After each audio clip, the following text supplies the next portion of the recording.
Magandang umaga po sa inyong lahat.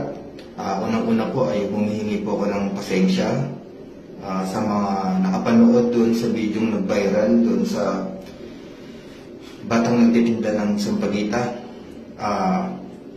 Hindi ko po yun ginusto, sinusunod ko lang po yung trabaho ko bilang security guard. Sana po maintindihan nyo.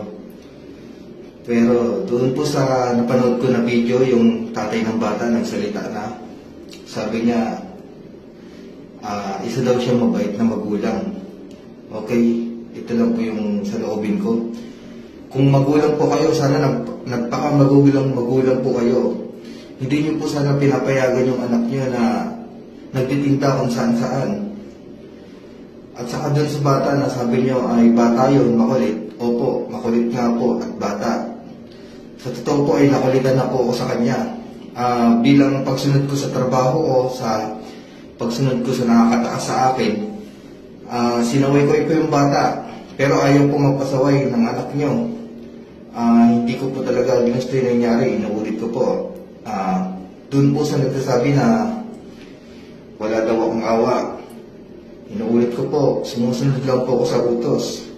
Meron din pong naghihintay sa akin sa bahay.